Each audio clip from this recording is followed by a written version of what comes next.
Hello students. So in the previous lecture we have seen about the process and what are the attributes or context of the processes. So let us see the process life cycle, or we can also say that the states of the process. So what are the states where the process is being kept. तो इसमें क्या होता है कि let us first see the diagram of, और we can say the block diagram of the process कि क्या होता है इसमें. तो फर्स्ट ऑफ ऑल अगर कोई भी प्रोसेस आ रहा है तो वो स्टार्ट स्टेट में रहेगा. This are the states: start, ready, running, terminated and wait. So start state में क्या होता है कि वो the process needs to get started and after start state it is sent to the ready state.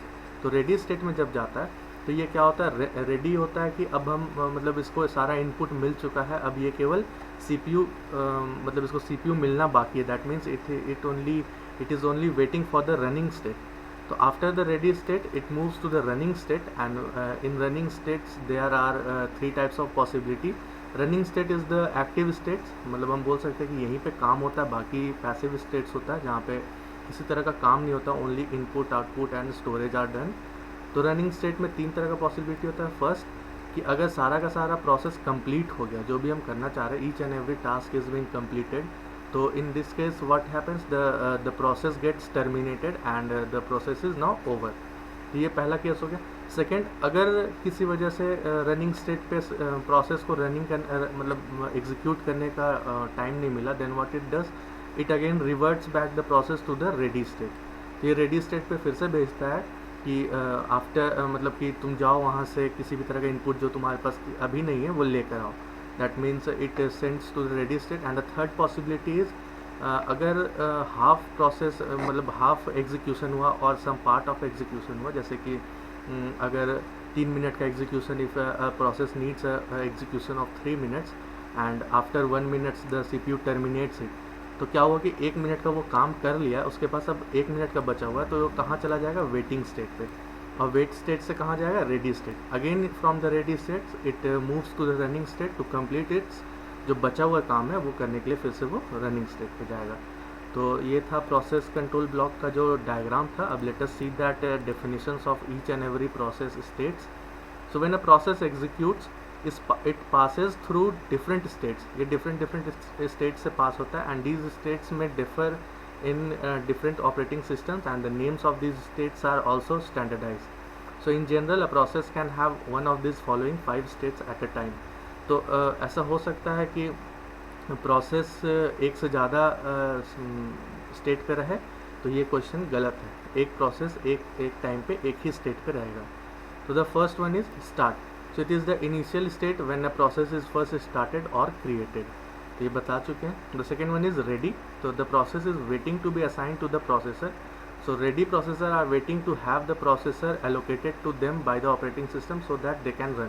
तो ये रन होने से पहले कहाँ पे स्टोर्ड रहता है, it is get stored in the ready state, and the process may come into this state after start state or while running it by interrupted the scheduler to assign CPU to some other process.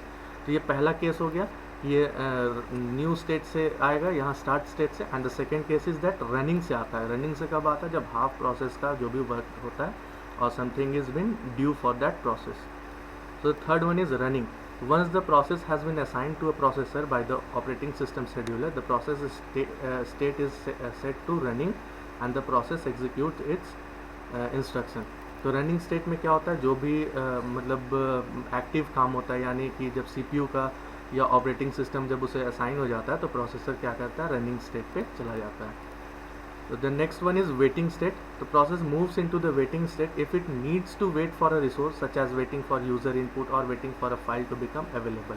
तो वो कहाँ पे store रहता है, this wait state में store रहता है. तो जैसे क्या हुआ कि अगर एक प्रोसेस गया यहाँ से ready state to running state, and if process सारा इनपुट उसको नहीं मिला हुआ, तो ये क्या करेगा, ये वेट स्टेट पे उस प्रोसेस को सेंड कर देता है.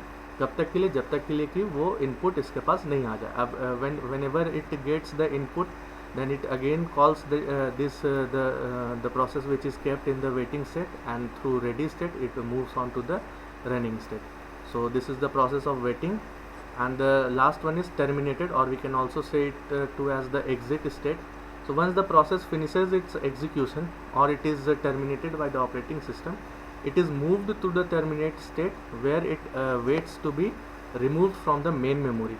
तो इस स्टेट में क्या होता है, जब टर्मिनेट होता है यानी कि जॉब कंप्लीट होता है, तो यहाँ से फिर ये मेन मेमोरी में चला जाता है, जितना भी कंटेक्स्ट स्विच होता है और जितना भी स्टोरेज होता है सारा चीज़ को स्टोर करते हुए it moves on to the main memory.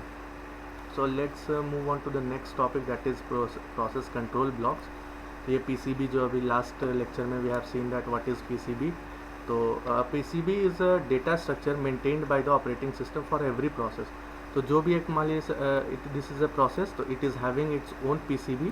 तो हर एक प्रोसेस का एक पीसीबी होता है. एंड पीसीबी में क्या क्या स्टोर होता है, तो प्रोसेस आईडी स्टोर होता है, स्टेट स्टोर होता है, किस स्टेट में है, पॉइंटर स्टोर होता है कि किस पॉइंटर मेमोरी के किस पॉइंटर को वो पॉइंट कर रहा है, प्रायोरिटी स्टोर होता है, program counter, CPU register, IO informations, accounting information और इसी तरह का बहुत सारा डिटेल्स होता है जो हर एक प्रोग्राम का एक पीसीबी स्टोर करता है.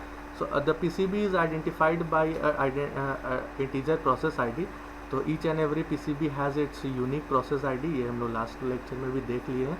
सो a PCB keeps all the information needed to keep track of a process as listed below. तो ये सारा डिटेल्स है जो पीसीबी स्टोर करके रखता है. तो the first one is process state. ये स्टोर करता है किस स्टेट पे अभी प्रोसेस है, जो we have seen in the last lecture that what are the process, ready, running, waiting or terminated, anything. So the second one is process privilege. So this is required to allow or disallow access to system resource. तो privilege क्या होता है कि किसी को permission देना. तो ये किस प्रोसेस को कहाँ का परमिशन मिला हुआ है वो स्टोर करता है यहाँ पे data. The third one is process ID.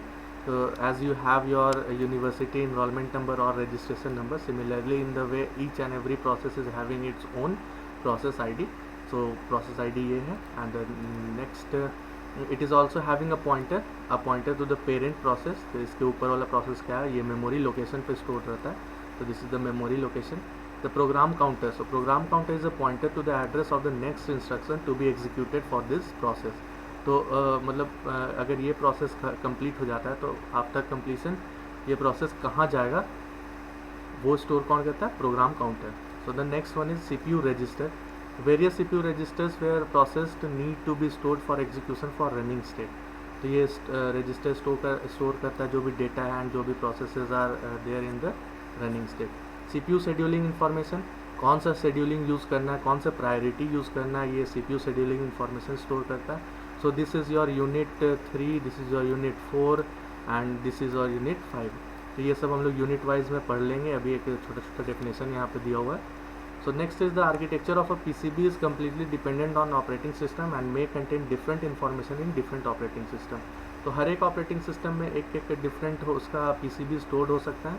and the PCB is maintained for a process throughout its lifetime and is deleted once the process terminates. तो क्या होता है कि जो भी PCB होता है वो जब भी प्रोसेस क्रिएट होता है, whenever the process is created, it has been given a PCB, so all the data and information of this process is kept in this PCB. तो अब ये क्या होता है, जैसे ये प्रोसेस रन करना स्टार्ट हुआ तो सारा data is stored in this process control block. And after the completion of the process, जब प्रोसेस टर्मिनेट हो जाता है तो ये क्या होता है कि the PCB is been deleted. So the PCB is maintained for a process throughout its lifetime and is deleted once the process terminates. So once the process gets terminated, the PCB is been deleted for that process.